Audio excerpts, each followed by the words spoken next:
and welcome to the first in our series of video updates, where we will be talking through some topical and recurrent issues that we come across. Today we'll be looking through GP pensions. As we move into a new financial year, it's a good time to think about pensions to check that current year contributions are expected and any prior year adjustments have been processed correctly for your salaried GPs and your partners. PCSE are the administrators for GP pension, and why the process is improvement with many more tasks now being available online, we still see a number of outstanding issues regarding monthly contribution and the processing of pension certificates. It's therefore really important to keep an eye on what is, or sometimes what isn't, happening with GP pensions in your practice. NHS pension contributions for GPs are deducted by your GMS statement each month. These will be for your partners and salaried GPs that are active members of the NHS pension scheme and will show both employee and employer contributions, as well as any added years if applicable. For your partners, both clinical and non-clinical, amounts currently being deducted are a payment on account of the contributions due for 24-25 year. The actual amount won't be known until March 25 accounts and the 24-25 certificates are prepared, and therefore an amount based on an estimate of pensionable profit is deducted each month. You won't have submitted your estimate of pensionable profits for 24-25 back in March, and this tells PCSE what you expect the pensionable profit to be for each of your partners in the scheme, and also what the annual salaries will be for your salaried GPs as of the 1st of April 24. So, what should we be looking out for? The deductions on your monthly GMS statement should reflect the estimate that you submitted. Please check that this is the case, because we've already seen some processing errors this year. If you need to, you can review any previous estimates that you have submitted via the listing screen on PCSE Online. New partners should be shown within a couple of months, as long as their performance list status is updated and the joiner information is provided to PCSE. Any contributions for former partners should stop fairly quickly if a leaver form has been completed. If a partner comes out of the scheme, they should complete an opt-out form on PCSE, and this will then stop any contributions being deducted.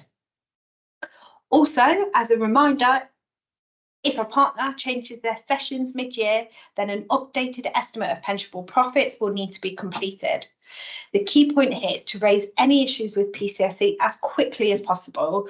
Unresolved pension issues can have a significant impact on the partner's tax liabilities as well as practice cash flow. For salaried GPs, the employee deduction should be in line with your payroll information. Is the amount being deducted on your GMS statement the same as the amount being deducted from their pay? If not, why and what needs updating? If the GP has received an uplift in pay or has changed the number of sessions that they do, a salary change form via PCSE Online should be completed. They could have pensionable work outside the practice that may impact their pension tier. If this is the case, it's can also be updated by the salary change form. The percentage used for the employee contribution is shown on the GMS statement, so check that this agrees to your payroll deductions. Just a quick reminder that any salaried GP should not appear on your GP1 form. This is the process for non-GP practice staff only.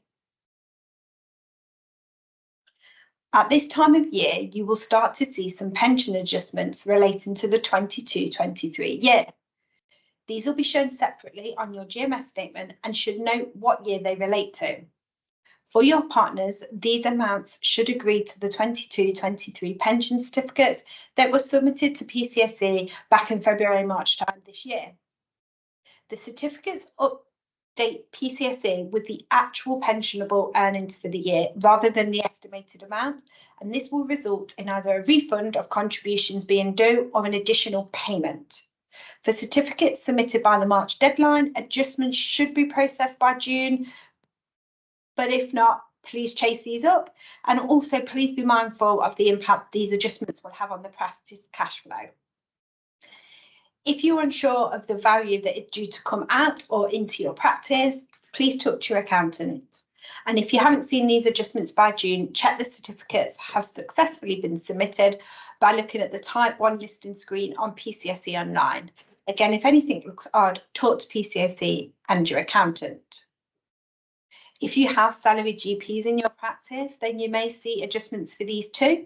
If they have submitted their Type 2 certificates, which should have been submitted by the 31st of March.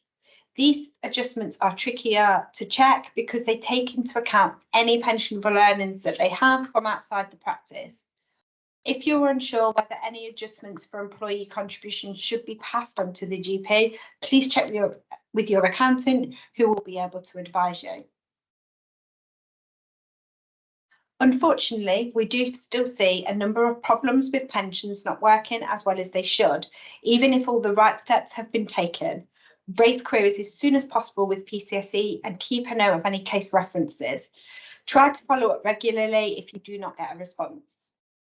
The first step with a new GP is to ensure that they've updated their performers list status. The pension can only be sorted once this is completed. We are also seeing a number of issues when a GP moves from a salaried role to a partner. Again, the performers list should be amended to reflect the move to a principal role before the pensions can be updated. It is also worth asking your GPs to check their employee contribution statement on PCSE. This will note monthly salary for salaried GPs or profit shares for partners. So if a salaried GP has moved to a principal role and it is still showing as a monthly salary, you know that there is an issue. In summary, it's vital to keep a regular eye on any GMS statements and query anything that doesn't seem quite right as soon as possible. Please spend some time looking at PCSE Online, as their guidance and videos have a lot of helpful and useful information. Also, if you're unsure about anything, please talk to your accountant. That's what we're here for. Thank you for listening. We hope that this provided some useful reminders. If you require any further information on GP pensions or would like to see us cover a particular topic in the future, please get in touch.